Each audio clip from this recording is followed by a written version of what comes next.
Hey, DJ. What's up, Wes?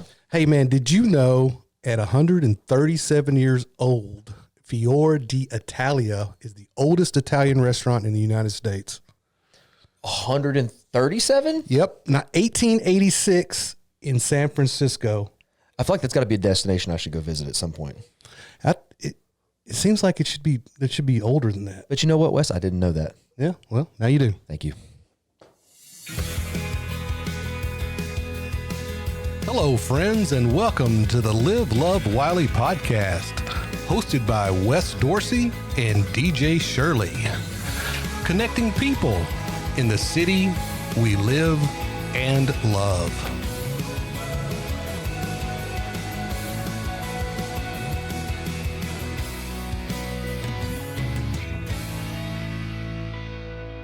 Man, the Live, Love, Wylie band does it again. Man, they're just spot on every time. I had to open with saying thank you to them because it's just I feel like they added maybe some new cymbals or something to the drum set. Yeah, they're pretty consistent, but it sounded better this time, right? It's just good. It's just really good. Absolutely. Thanks for being here, Live, Love, Wylie band. Yeah, we can do it without you.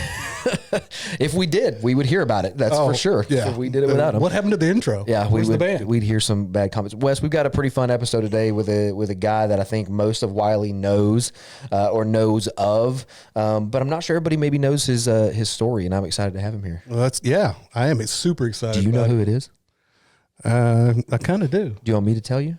Yeah, tell me. Okay, I'll tell everybody. Today we have the king of Italian in Wylie, Texas, and councilman. Councilman is how I should probably address him, but we have Gino Mulliqi. And am I saying Mulliqi right? Yes, sir. I am. We have Gino in the house today. We're going to silent clap because you're not going to hear it through the mics. Yeah. But we have Gino in the house today, and I'm excited to talk to him and learn more about his story and his background. And before I let Wes jump in, Gino, it was hilarious to me, and I don't even think I've got to tell you this yet, but, we were at the Christmas parade, and I was doing my normal thing. I was, shooting videos and pictures, things like that. Then we moved over to the park. And when we go over to the park, I'm sitting there, I'm down low. The kids from the high school were doing their performance and everything. And every year, the mayor has two kiddos that he brings up with him to read the story night before Christmas and then to do the tree lighting. And so I'm sitting down there and I'm videoing, and I see this kid come up. And I was like, man, that kid looks like Gino. And I was like, but it wasn't just Gino. It was like the perfect mixture of Gino and his wife. Yeah. And I was like, that has to be Gino's kid. And I knew immediately. And then what was hilarious is your kid stole the show because he gets up on stage and they give him the opportunity to introduce themselves. And he gets up there and in just swagger fashion is like, there was a couple thousand people there. He just gets up. He's like, yo, my name's Gert, kind of chunked the deuces. And I was like, this kid is a rock star. Like, and it was just, and I looked over at the other person that was down there shooting with me for the newspaper. And I go, that's Gino's kid. And they were like, oh yeah. And I was like, but I was just blown away. Cause a kid gets up there and they've never been in front of a bigger crowd like that. And they clam up or they're shy or whatever. No. I think he would have dropped a couple of bars on us or something if we'd actually gave him the mic and played a tune, but he was all about it. Yeah. He stole the show. 10 years old too, right? That's right. Yeah. He's the same age as you my got to son. give him kudos for me because I was like, that was the best intro I think I've ever heard from a 10-year-old kid. That was perfect. Yeah, absolutely. He was amazing that night. And, thanks to the mayor for using my kids to do the tree lighting. But he was amazing. I don't know where that came from. He normally can't even look at you in the eye and say a few words just because he's so... I want to know if he practiced it in the mirror. Like if he was in the mirror the day before, he was just like, how am I going to do it? So he loves baseball. And I said, you're like a baseball player where they don't tell him that he's batting that day, but he gets up there and hits a grand slam. Absolutely. That's how he knocked it. He really did. He knocked it out of the park. It was interesting. I don't know that me and my wife expected that out of him. I don't know anybody did. I think that was perfect. Got a good laugh out of it, yeah. Yeah, he definitely did. That's awesome.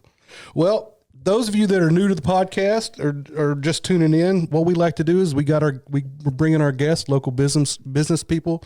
What we want to do is kind of dig in and learn a little bit about your past, where you come from, how you got to Wylie, kind of get the people to get an inside view and get to know you a little bit better than they already do.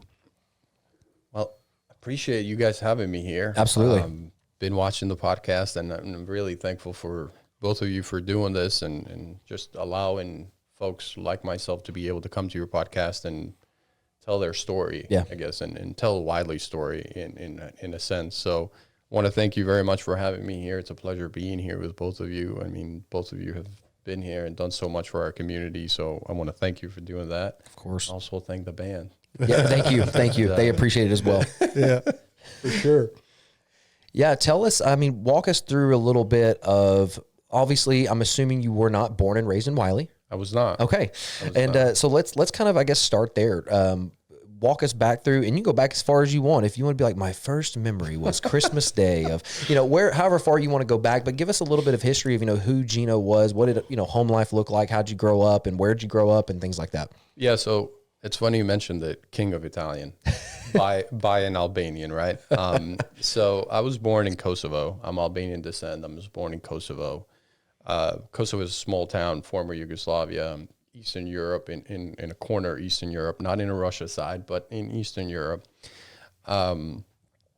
At 14 years old, there was a war in Kosovo where Kosovo was there was an ethnic cleansing really from Serbia in Kosovo, and I was part of that war, which I think a lot of who I am and what I'm about, it comes from there. I guess you don't know what strength is until you see it. And so was a part in that war, and went through some traumatic different experiences just like anybody would do in the war.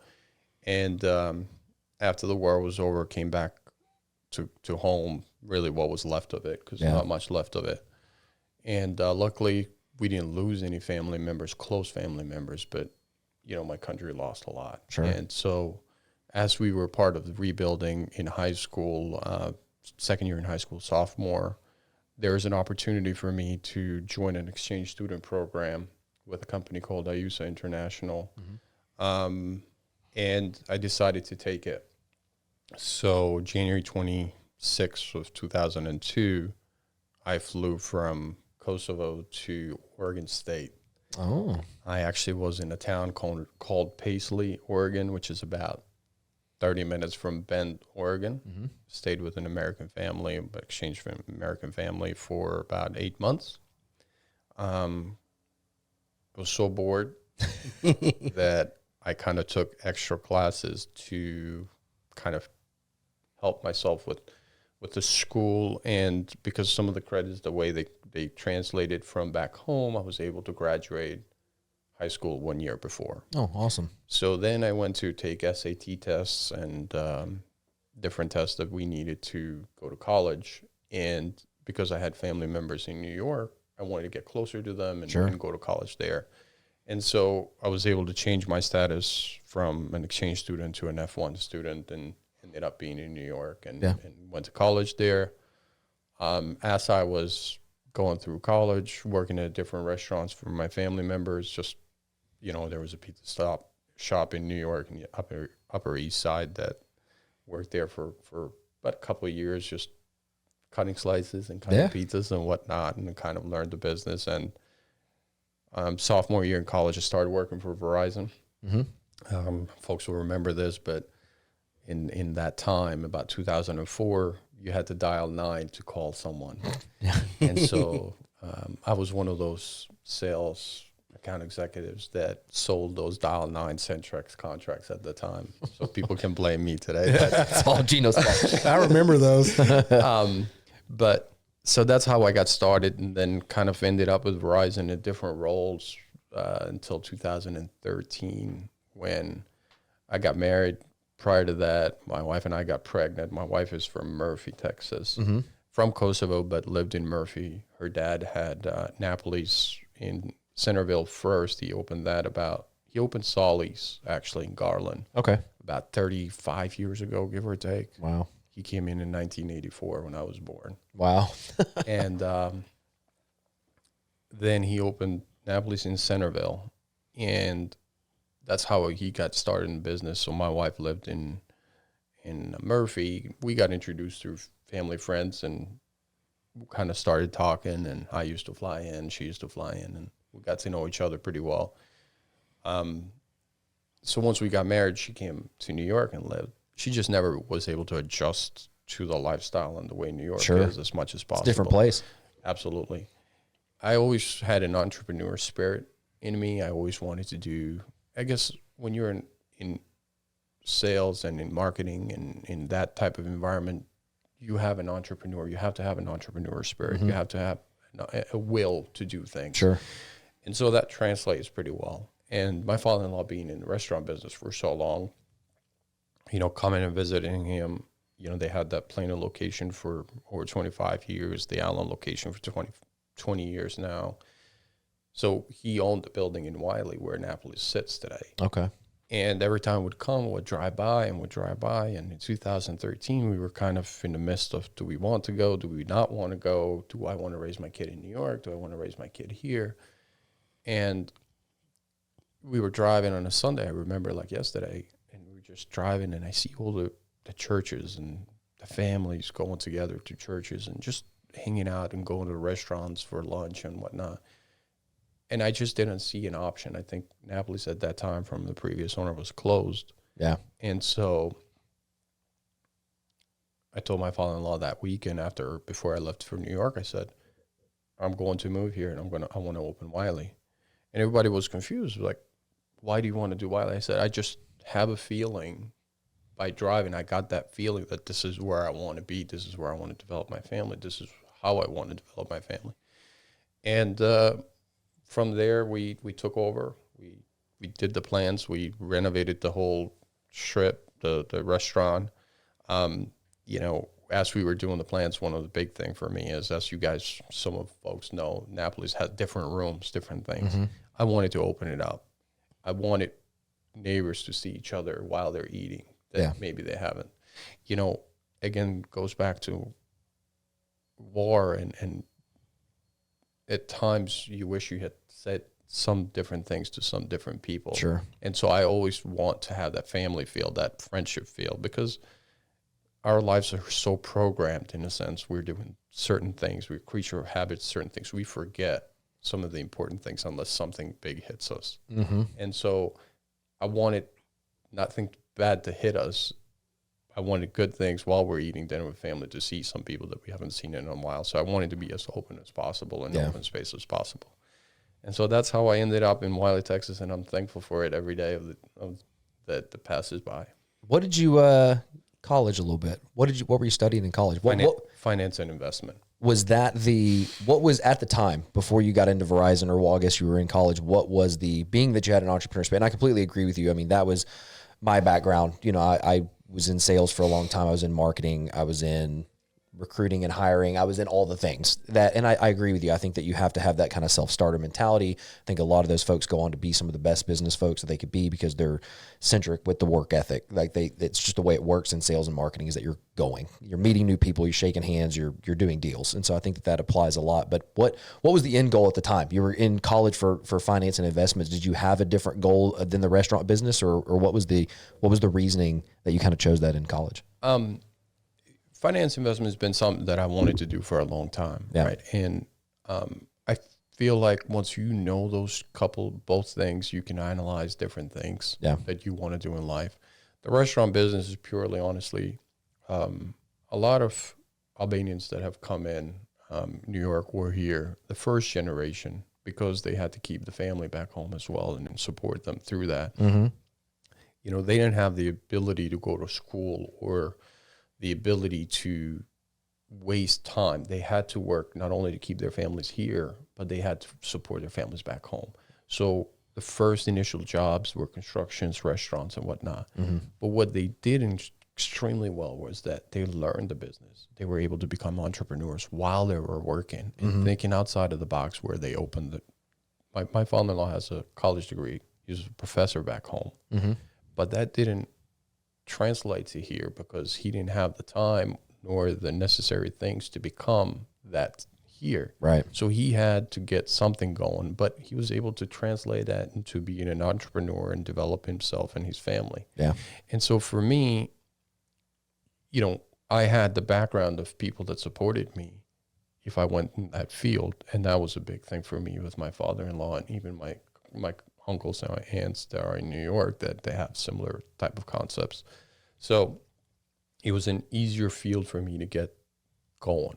Yeah. And as we go and as I grew, you know, I was able to do different things and versed in different things in real estate, you know, and whatnot. So that's really kind of where the restaurant business and how that translated to the restaurant business. Yeah.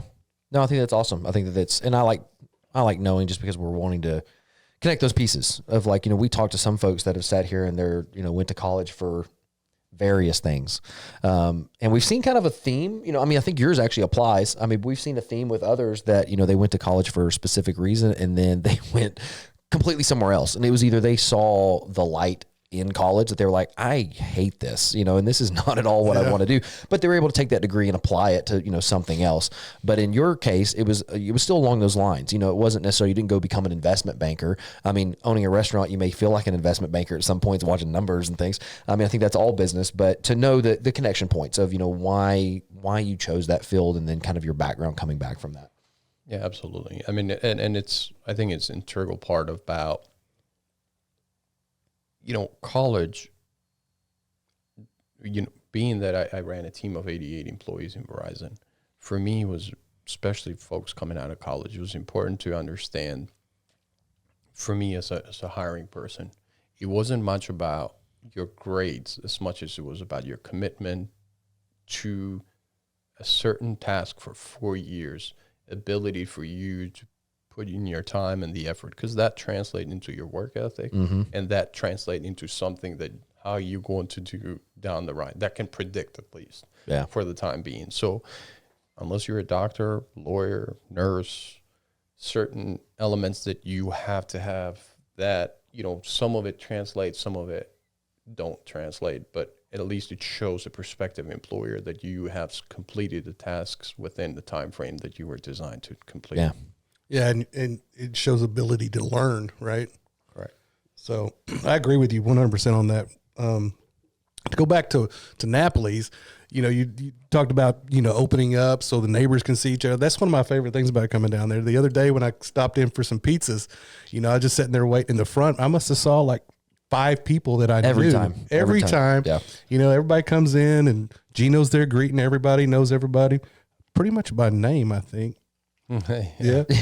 Yeah. You know, so I mean, it's just the atmosphere. You know, you got, you know, it's cold. You got the fire down there, and people are having a great time eating, and you just, You know, being a community. food taste, it's an individual thing, right? I can go to the highest end restaurant and I can go to a mom and pop shop in New York in a corner spot or anywhere in the world.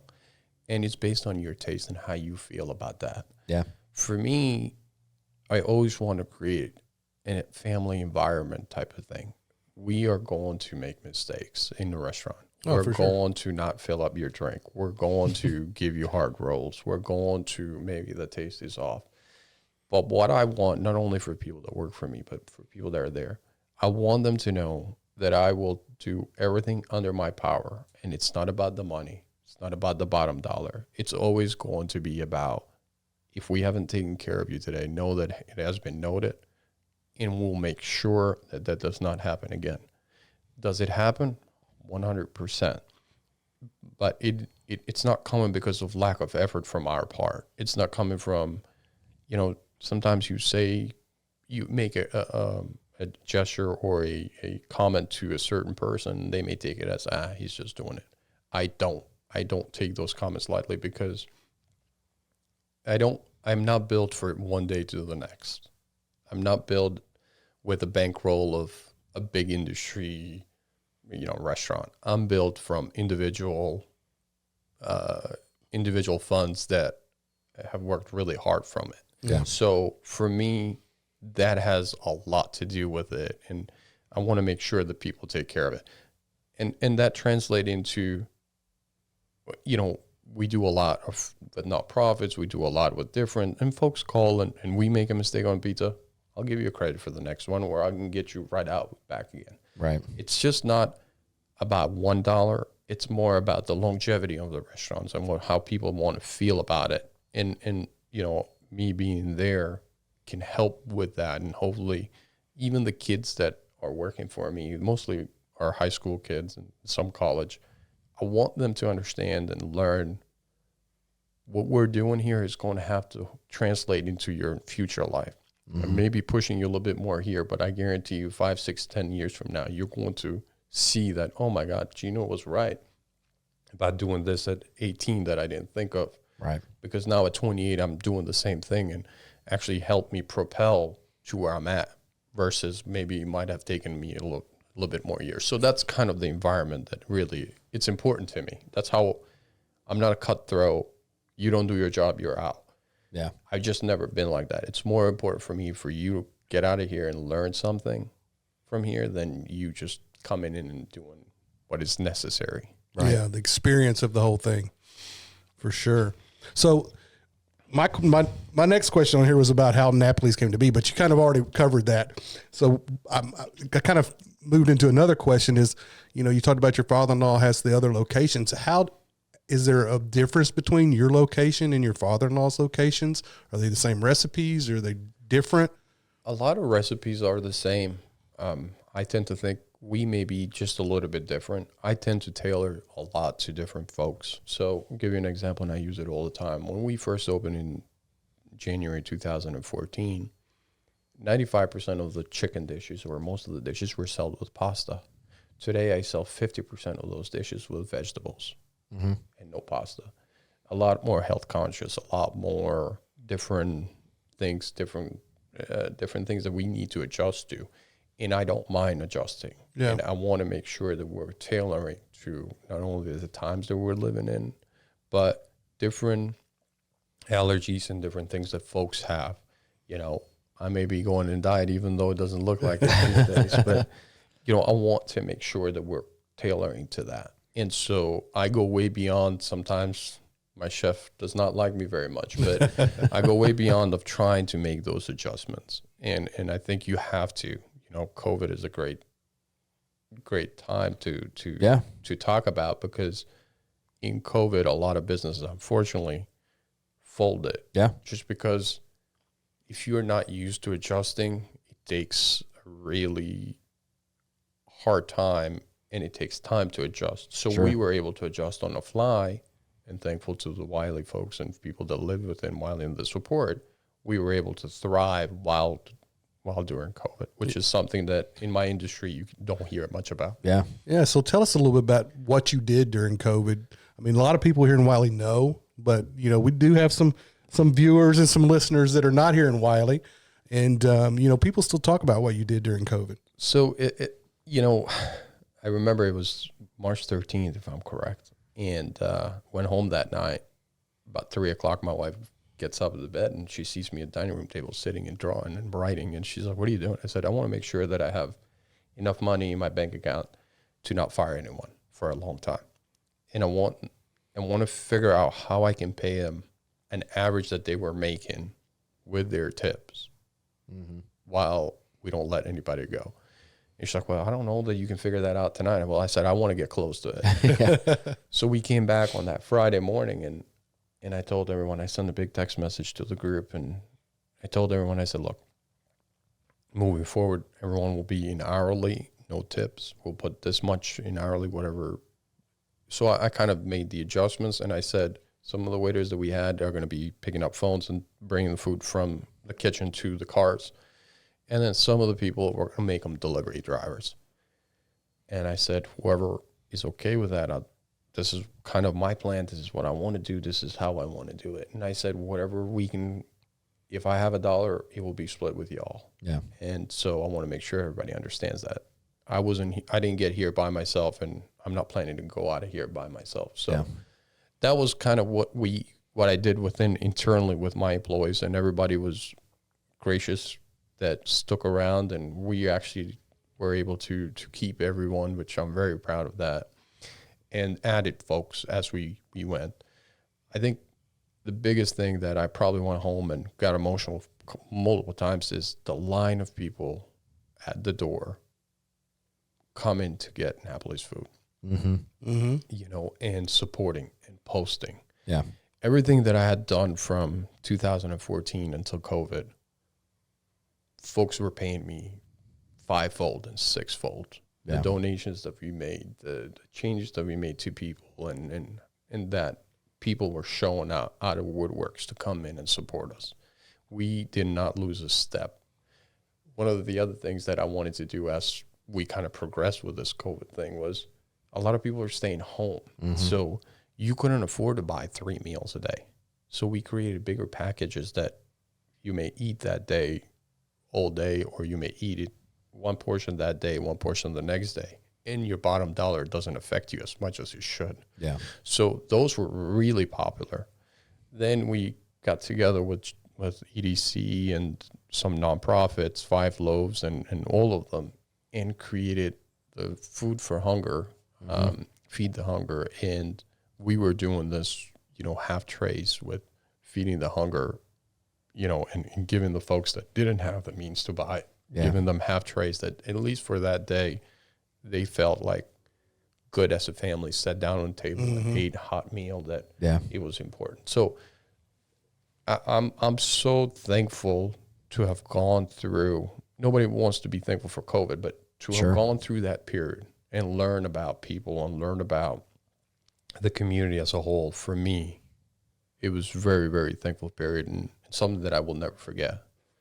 And that's something that, we have this reoccurring theme of it's something that's the special thing about Wylie. Yeah. The community, the people, we rally around each other, and I don't see that any other place but here. No, it really is. It's super unique, and we've heard it numerous times about the community, and COVID has been a common theme too, that we've talked to different businesses, and it was, I think, through any hard time, struggle, tragedy, anything like that, and not just us as business owners, I think us as individuals, us as families, you learn through that process, and sometimes it is a tough lesson, and it is a lesson you wish you never had.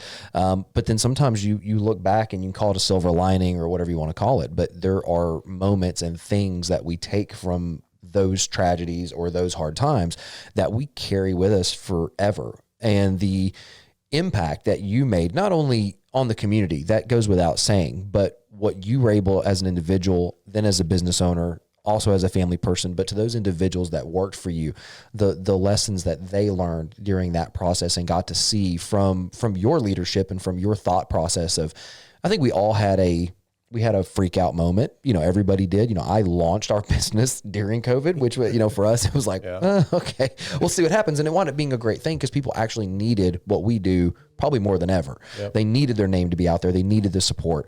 But the same thing is we adapted to that. And I think that you had some that were, like you said, unfortunate that either they didn't know how to adapt, they weren't ready to adapt, or they couldn't get out of their own head. They just saw the roadblocks and the obstacles, and that's all they could see. They couldn't see a segue. And so, no, I think and you have had, even beyond COVID, and I know you don't do it for this purpose, and most of the time you're not even looking for it, but you've had, Napoli's has had news coverage.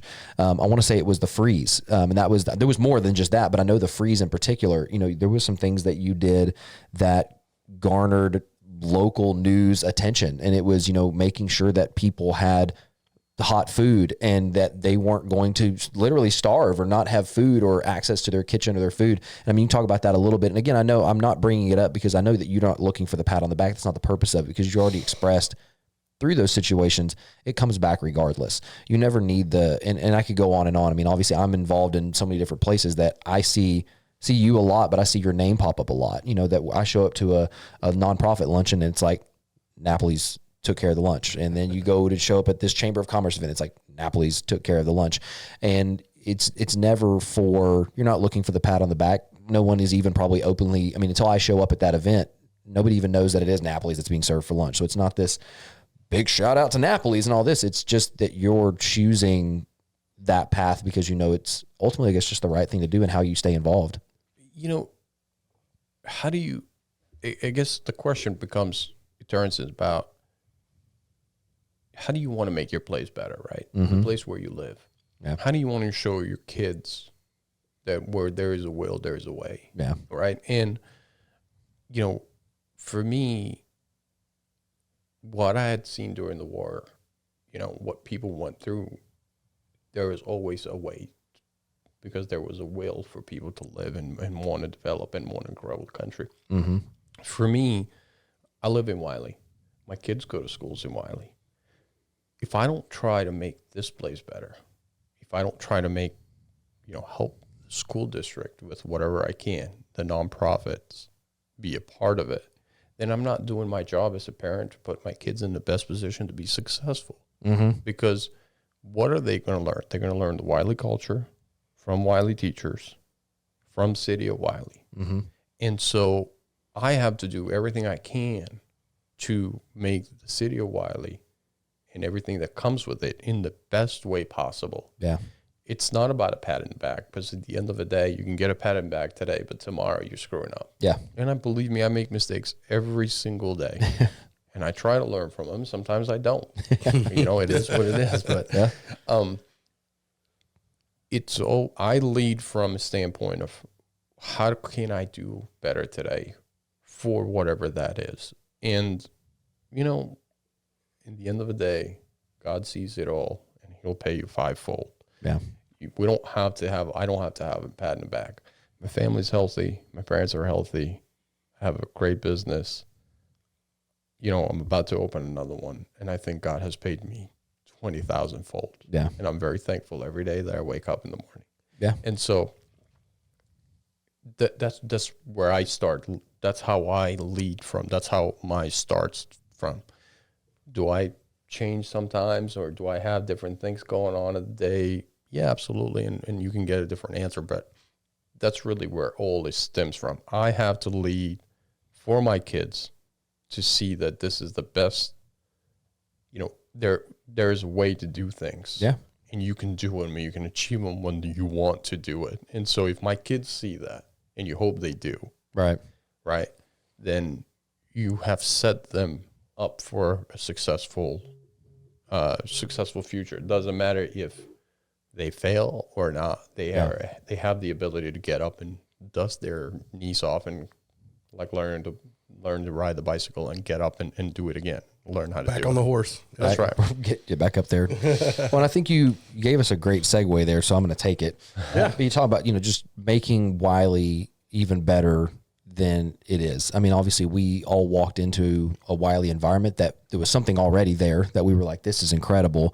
But then as we all became involved in our own right, our own way, you start to see more, and you see gaps or places that, I'll use myself as an example, and then we'll shift to yours. I mean, it's not never for a pat on the back, but there's places that with the chamber or with the city itself or another local business or anything like that, that if I can take some of what we do and interject that in and go, look, I'm not charging you for this. I want to try to help. If I see a nonprofit that could use a boost or a lift up and someone reaches out to me like a Lawn Ricker or something like that, that he's connected with them and knows the needs probably more than anybody, then yeah, we're going to try to do what we can. And I want my kids to learn the same lessons.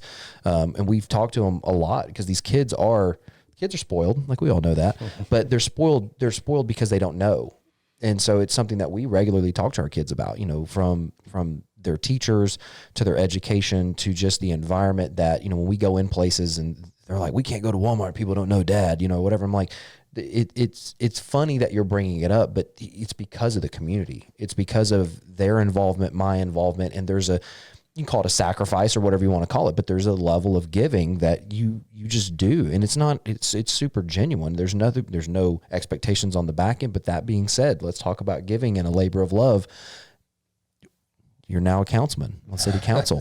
And I remember when I had heard, I think before I'd even talked to you, I'd heard just through the grapevine that was a possibility.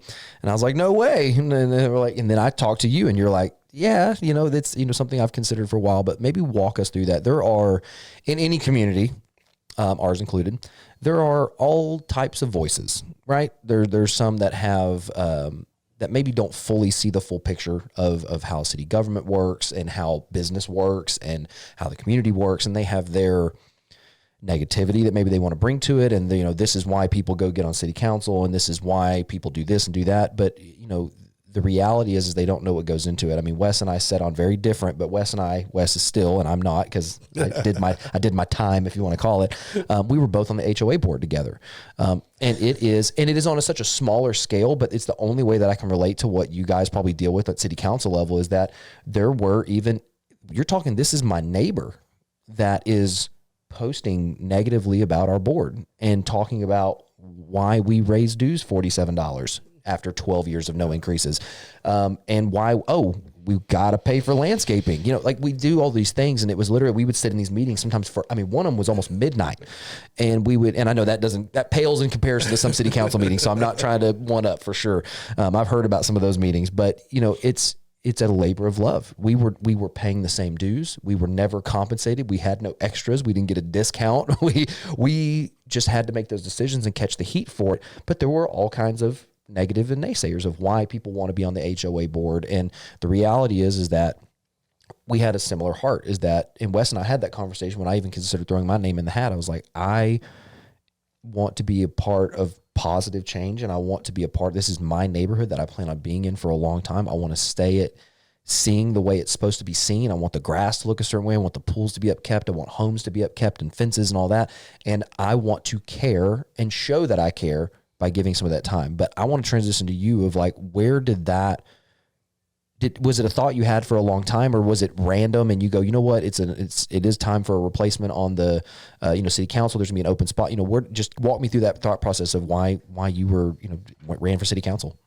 So, you asked me earlier about, have you ever thought about going when you went to finance investment and all that? I don't know that politics was ever a thing of my dreams or thought process. You have to understand, you're talking to a guy that, I migrated here at 16 years old. So I've lived for the better part of my life more here in the United States with the United States culture than I lived back home, even though I carry some of those things with me for the rest of my life.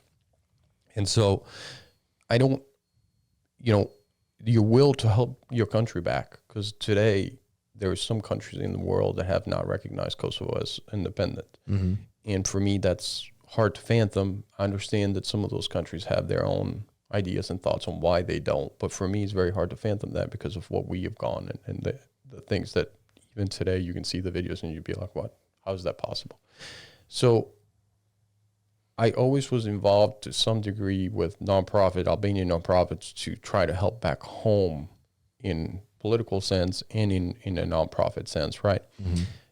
So involved with that. In Wylie, I was on EDC board for a long time, and then I was in chamber board for a long time. So chamber was my first gateway to business sense and being able to be exposed to the community of the business in Wylie. And so they allowed me to do multiple caterings through the years for them, and that allowed folks to see, not only taste my food, but also know about Napolis and come afterwards. Yeah. So that was a great gateway, great marketing tool that I think every small business owner should use to do that. Sure.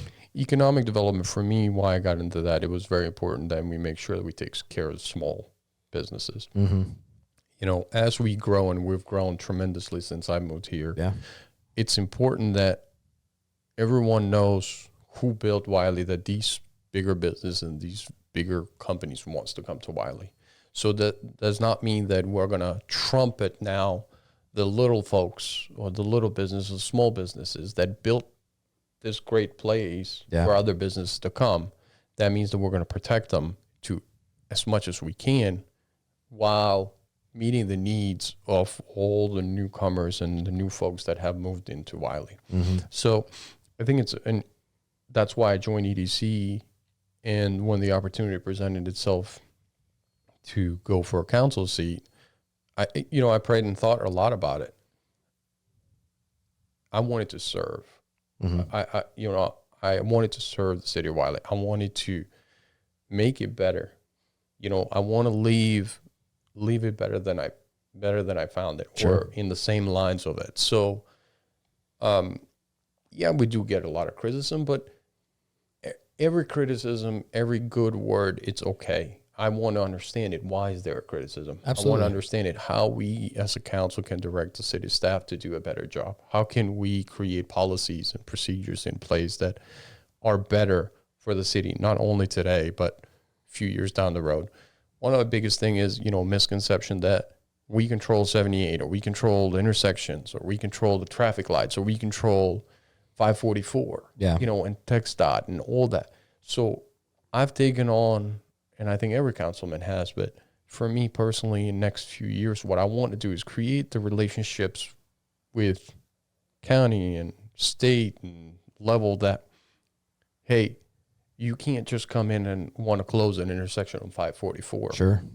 Let's have those discussions, not only with the city, but with the ISD, because that affects our bus routes, that affects our kids getting to school, that affects basically a whole operations that you can't just come in and give us 3 days to close an intersection, or you're going to close an intersection. I understand for the security purposes, railroad has to close them, and we have to do a better job on understanding that as citizens. Right. And we have to do our research before we just go and criticize. Sure. But they're criticizing because their lives is changing. Absolutely. Right. And we have to understand as elected officials or as servants, because we have to understand how can we help that doesn't happen in the future. Right. And so, that's what we're working on. That's why I joined, because I want to be able to hear it.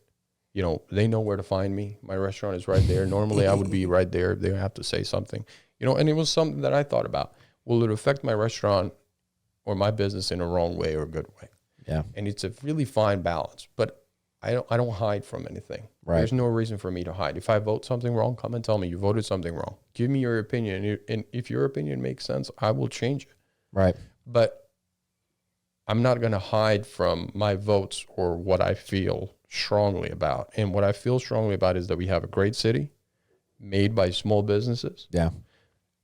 That we have a majority of what's needed in the city. Yes, we do lack some of the smaller things that we are going to develop, but we also have taken such a big development in such a small time that Rome wasn't built in a day. It takes time for those things to come together. Right. And so that's why I joined the city council, to be able to help and serve and listen to all the voices that are going to make an impact. What is good for one is not good for all. One is good for all.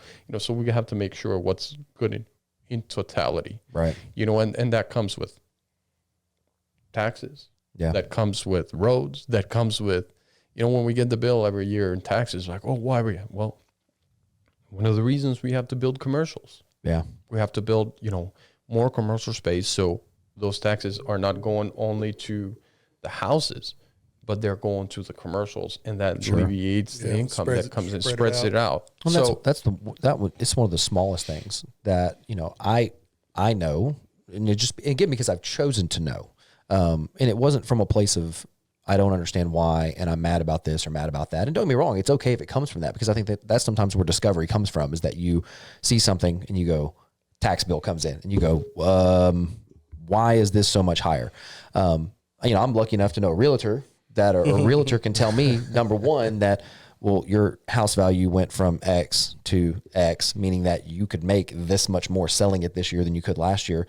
And your taxes can reflect that because of your house value going up. But then understanding that concept of, if I hear both sides, and I hear it from not only people I know, but the outsiders and pages that I don't know or haven't met yet, and they don't understand. And it could be, or they don't fully understand. And sometimes that's completely okay. I mean, I think it's how you react to that situation and finding out that goes, okay, there's the balance of, I don't want more trees being cut down, and I don't want more commercial being built, but I also want my tax bill to go down.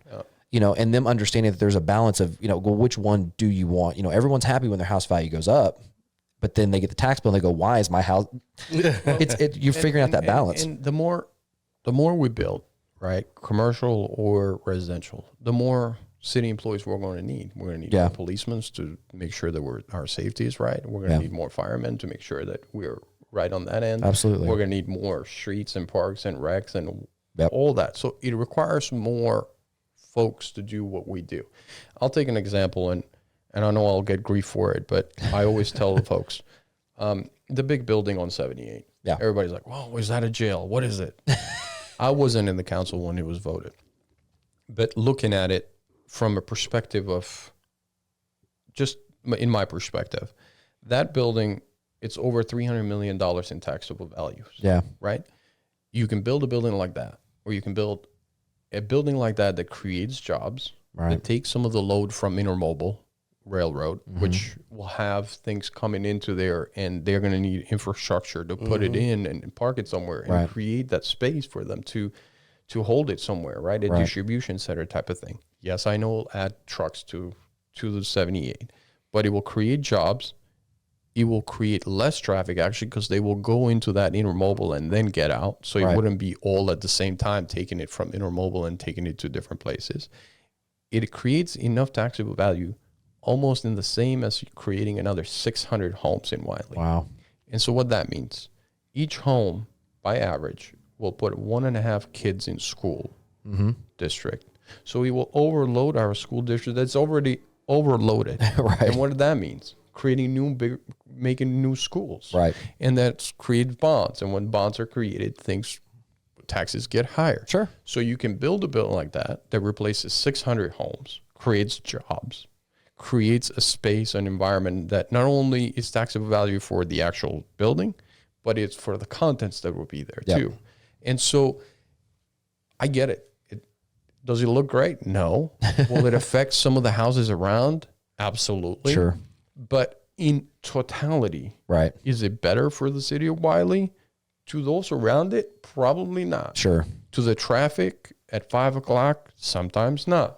But in totality, it affects us not only on taxable value, but it affects on the school district, it affects on the water, it affects on basically the whole concept of how the city is ran. And so that takes knowledge, and that takes putting in the time and the effort to learn why would something like that be built. I'm not saying that we should have a city built like that throughout the whole time. But what I'm saying is we have to look at the positives and negatives and see what outweighs the other. And I get it. A lot of people are not happy, and not that I like it much, but when you look at it in the scheme of things, then you understand why something like that would be built there and why could be valuable to Wylie. And I'll let Wes segue to the next question, because talking about building new things, that's a great segue. But, it's very similar. Again, it's much smaller scale. I don't want to put it in the same comparison, but when we, mentioned our HOA board, that's how we had to, stepping into that, you had to learn how to look at it from a totality, big picture, and long term. Is we were sitting there looking at reserve studies that go out 30 years and talk about our miles of walking trails and our 2 pools and our 60 acres of green space and all of these things that over time, playgrounds that eventually need new swings and new slides, and pond with a deck and all that, fish feeders and all this other things. The average person that lives there goes, this is my house and my yard and my property. And that's the extent of my kind of thought and concern and my budget.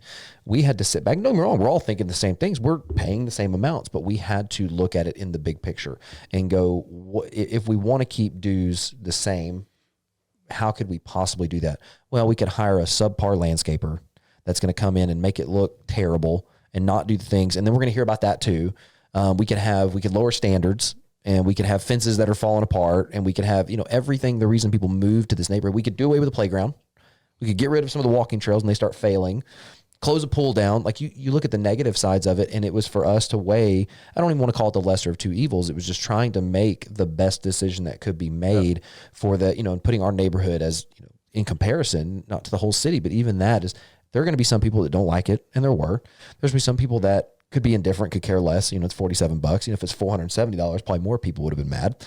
But thinking about the big picture and trying to do our job as effectively, or our volunteer job as effectively as possible. And I think that's just, you're going to run into that. I think that people have their initial reaction, and I think it's completely fine. I talked about this on something totally separate from this podcast, but it was like, everyone is allowed to have the moment.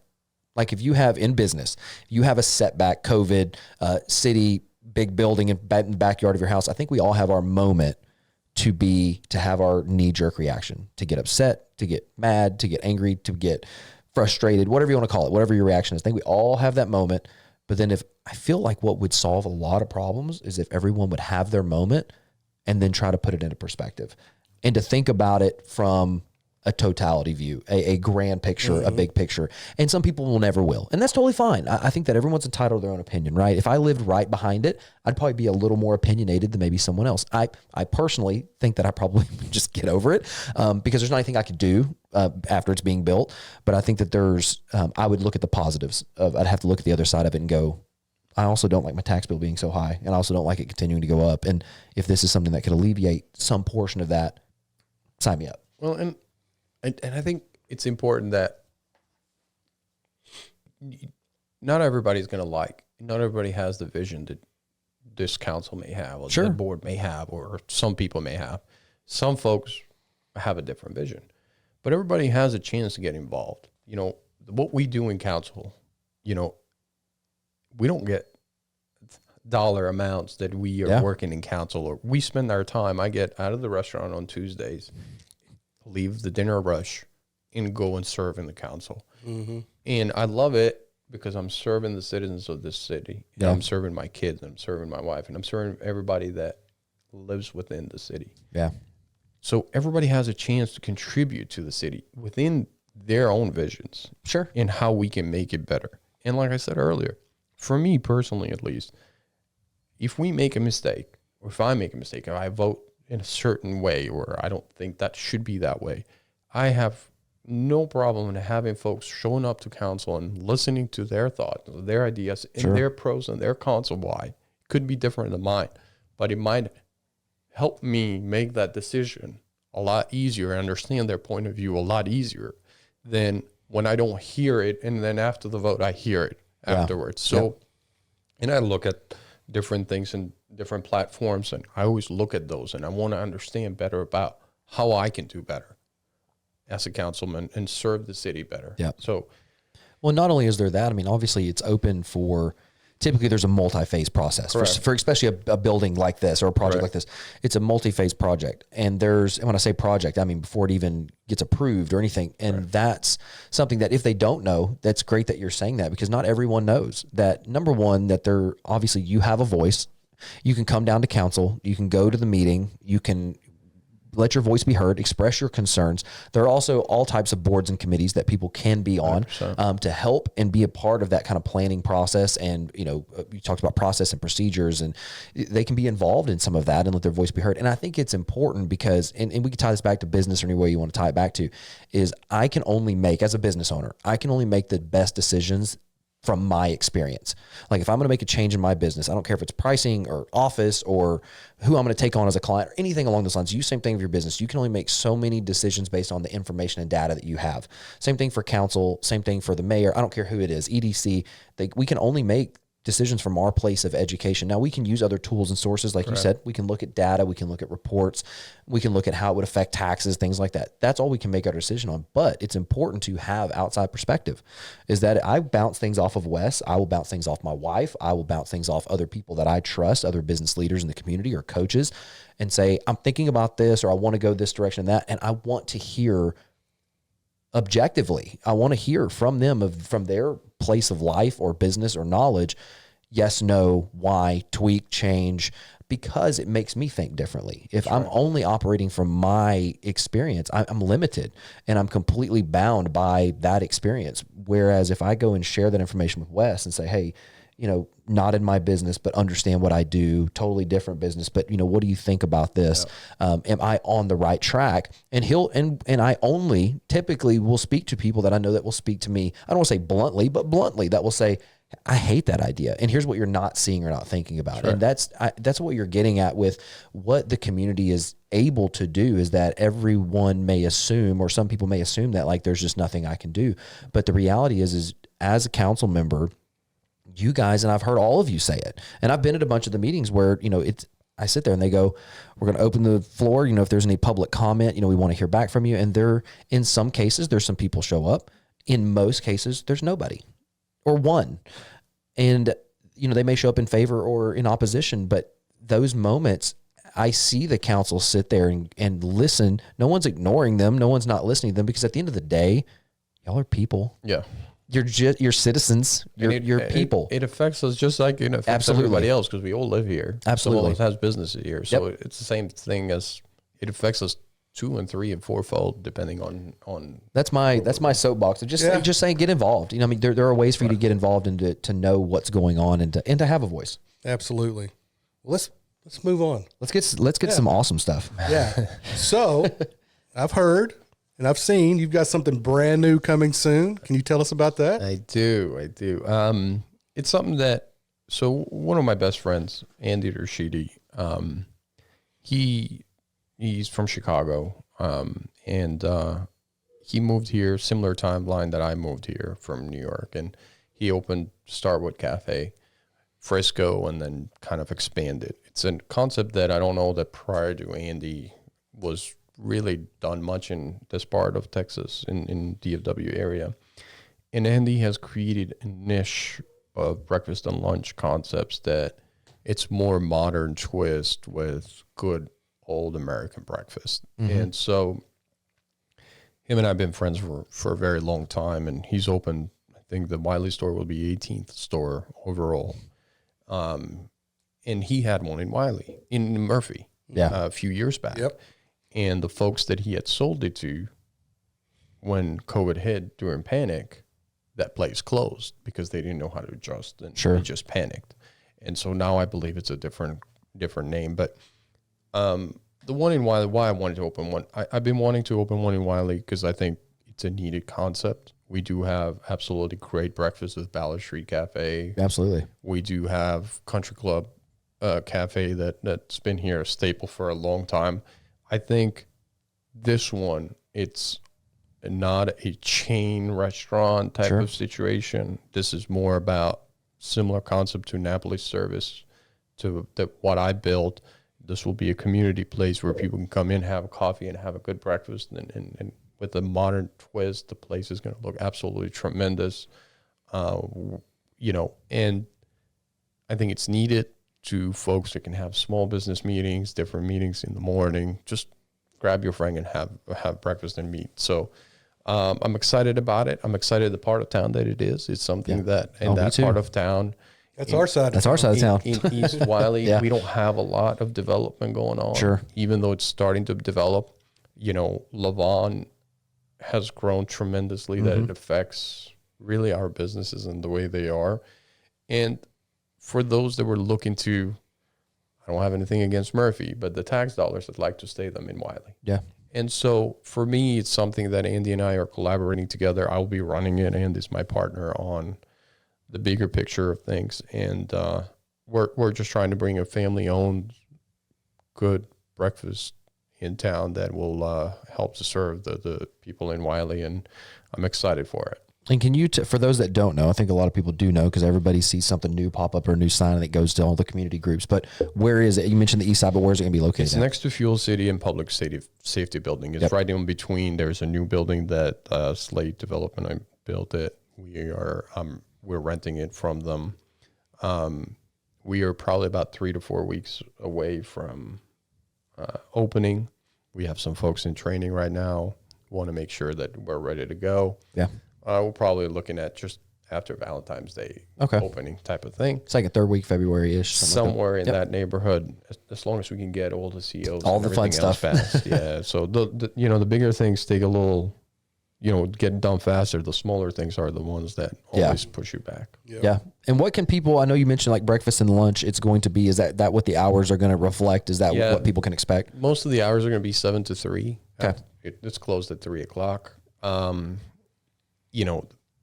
Pancakes, waffles, we'll have some options for different allergies as well. I want to make sure that we cover that as well. And so, like I said, it's going to be, I believe, in my heart of hearts, I trust and I believe that it will be one of the Wylie's workplaces people will go and enjoy, family time and a family atmosphere. Yeah, no, and I do. I love seeing because of what I do, first of all, but I take that, it's all perspective. I as a citizen, as someone who lives here, I enjoy seeing new things pop up, especially East Side,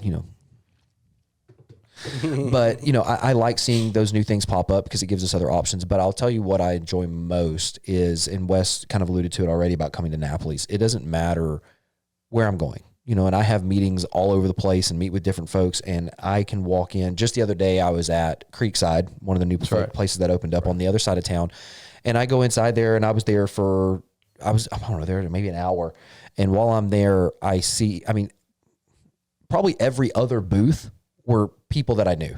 That's right. And it was just, you walk by, you see a smile, and you wait, hey, what are y'all doing? And you kind of able to catch up with them too. But it doesn't matter. I could pop into, you mentioned Ballard Street Cafe. I could pop in there any given time. Probably going to catch Mr. Cooper in there at least once a week, usually is, but you go down there and you see the folks and you see the smiling faces, and it's the staff too. And a funny story about Napoli's before we get kind of our closing is that, and this was a couple of years ago. I've known Gino, I've known you for, I guess, going on 3 or 4 years now. But just a couple of years ago, and it was across a room, I want to say at a chamber event. And it was, I walk in, and across the room, I said, hey man, what's up or whatever. Waves right back and says, hey, what's up? And then as I get closer, I was like, that's not Gino, that's his brother. and I'm waving at him like he knows me. He doesn't know who I am at all. But he waved back and kind of gave me the little finger in the gun. I was like, that's not Gino. And as you got closer, you could tell it was your brother. But that was fun times. But same for it. He waved at me as though he had known me for years. And it was, And you just mentioned something I think is very interesting, and I want to give a shout out to Rick because I think he's done a tremendous job opening Creekside. And the difference between The Rock and Creekside is night and day. You walk in, you feel like you want it. You feel like you want to be able to enjoy a dinner with your family. And Wylie needs more things, right? Sure. More sit-down things. Absolutely. But I'm a big proponent of having those sit-down things with folks like Rick. Yeah. Versus someone out of a different state making a decision for a city that they don't even know. They're not going to be involved with our schools. They're not going to be involved with our nonprofits. They're not going to be involved with our teacher appreciations and whatnot. So, what Rick has done with that space, I'm hoping, to do something similar to it with Starwood and allow people to have more sit-down places that they can go and enjoy with family. Absolutely. Without having to go outside of town. Yep. No, I agree with you completely. That's one of my favorite things is that finding out that Rick was, from here, lived here, and was able to bring a concept that he had kind of proven somewhere else. And then this is where he ultimately wanted, not that he doesn't love Hillside, but he of course loves Hillside, but being able to do it right here in his community. Absolutely. And speaking of community, in closing, and this has been a phenomenal podcast, first and foremost. So thank you for being here. But in closing, something new that I wanted to add, we sit here and we talk about Wylie the entire time, and you've probably already answered this question and people can glean from it. But if you had to summarize just in a word or in a sentence, what would you say is your favorite thing about Wylie? Gratitude. Yeah.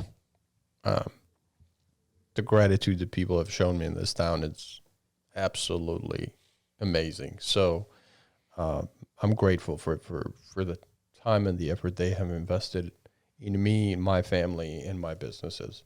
Yeah. Overall, it has been a life-changing experience for me since I moved here, and I thank God every day for it. Yeah. That is gratitude. That was good. I didn't know which direction it was going to go. Sometimes in my head, I'm like, I mentioned before we started, I'm like, I think a lot of people would say the people. Yeah. Which that is still the people, but gratitude that's a good word. That's a good one. That's good to close on. Yeah, I think it's good. Gino, I want to thank you for being here. Of course, the Live a Wylie Band, all those folks. Wes, thank you for being here. Yeah, absolutely. I'm going to thank myself for being here as well. Appreciate it. Thank you, DJ. You're welcome. But yes, thank you, Gino, for taking. We know you're a busy guy between the restaurant opening the brand new one and city council. It's not like you had anything else to do today. No. I'm sure your phone's been going off. Mine has too. So I get it. Mine too. But just want to say thank you for being here, and thanks for taking some time out to be here, and thank you for just being transparent, being open, and sharing your story with us. Appreciate you guys having me here. Good luck on what are you doing, and continue doing it because I think it makes a difference. Absolutely. Right, thank you. All the folks out there, thanks you for watching. If you haven't subscribed, if you haven't followed us, subscribe, all that fun stuff. We'd love to see you and hit that share. All that fun stuff. We'd love some more people to hear Gino's story. So absolutely. See y'all next time. Thank y'all. See ya.